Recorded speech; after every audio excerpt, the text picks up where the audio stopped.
ಸಖತ್ ಖಾರ ಬಣ್ಣ ಮತ್ತು ರುಚಿ ಆಚಿ ಚಿಲ್ಲಿ ಪೌಡರ್. ಬಾಗಲಕೋಟೆ ವೀರಾಪುರದಲ್ಲೂ ಕಳ್ಳತನ ಆಗಿದೆ. ವೀರಾಪುರ ಪುನರ್ವಸತಿ ಕೇಂದ್ರದಲ್ಲಿ ಕಳ್ಳರು ಕೈಚಳಕ ತೋರಿಸಿದ್ದಾರೆ.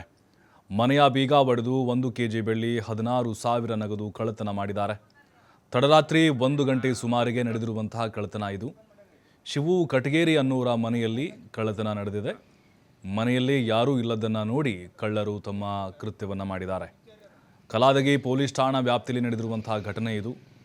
ಬಾಗಲಕೋಟೆಯ ವೀರಾಪುರದಲ್ಲೂ ಕೂಡ ಕಳ್ಳತನ ಆಗಿದೆ. ಇತ್ತೀಚೆಗೆ ಬಾಗಲಕೋಟೆ ನಗರ ಪ್ರದೇಶದಲ್ಲಿ ಅದರಲ್ಲೂ ಕೆಲವೊಂದಿಷ್ಟು ಏರಿಯಾಗಳಲ್ಲಿ ಏನಾಗ್ತಾ ಇದೆ, ರಾತ್ರಿ ಹೊತ್ತು ಬೇರೆ ಬೇರೆ ಗ್ಯಾಂಗ್ಗಳು ಎಂಟ್ರಿ ಕೊಡ್ತಾ ಇದ್ದಾವೆ. ಚಡ್ಡಿ ಗ್ಯಾಂಗು, ಬನಿಯನ್ ಗ್ಯಾಂಗು, ಈ ಥರದ ಬೇರೆ ಬೇರೆ ಕಳ್ಳರು ಬಂದು ಸಾಕ್ಷಿ ನಾಶ ಮಾಡುವಂಥ ಒಂದು ಪ್ಲ್ಯಾನನ್ನು ಮಾಡಿ ಕಳ್ಳತನ ಮಾಡ್ತಾ ಇದ್ದಾರೆ. ಈಗ ಅಲ್ಲಿ ಸುಮಾರು 16,000 ನಗದು ಹೋಗಿದೆ, 1 ಕೆಜಿ ಬೆಳ್ಳಿ ಕೂಡ ಹೋಗಿದೆ. ಈಗ ನಾ ಮುಂಜಾನೆ ಇಲ್ಲಿ ಬಂದು ನೋಡ್ತೀನಿ, ಬಾಗಿಲ ಹಾಕಿದ್ರೆ ಎಲ್ಲ ಡೋರ್ ಕ್ಲೋಸ್ ಇತ್ತು.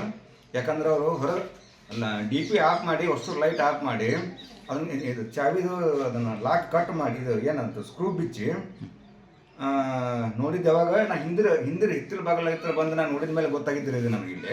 ಯಾಕಂದ್ರೆ ಅದ ಮೇಲೆ ಹತ್ತಿ ಬಂದು ನೋಡ್ತೀನಿ, ಒಳಗೆ ಅಷ್ಟು ಎಲ್ಲ ಚಿಲ್ಲ ಮಾಡಿದ್ದೀನಿ ಎಲ್ಲ ಅಷ್ಟು ಅಲ್ಲಿ. ಹಿಂಗಾಗಿ ನಾನು ಇವಾಗ ಕಲಾದಿ ಪೊಲೀಸ್ ಸ್ಟೇಷನ್ಗೆ ಹೋಗಿ ಕಂಪ್ಲೇಂಟ್ ಕೊಡ್ಬೇಕಂತ ಹೇಳಿ ವಿಚಾರ ಮಾಡಾಕತ್ತೀನಿ ನೋಡಿ ಸರ್. ಅಷ್ಟೇ. ಬಂಗಾರ ಸಾಮಾನ್ಯ ಈ ಮನ್ಯಾಗ ನಾವೇನು ಇಟ್ಟಿದ್ದಿಲ್ಲ.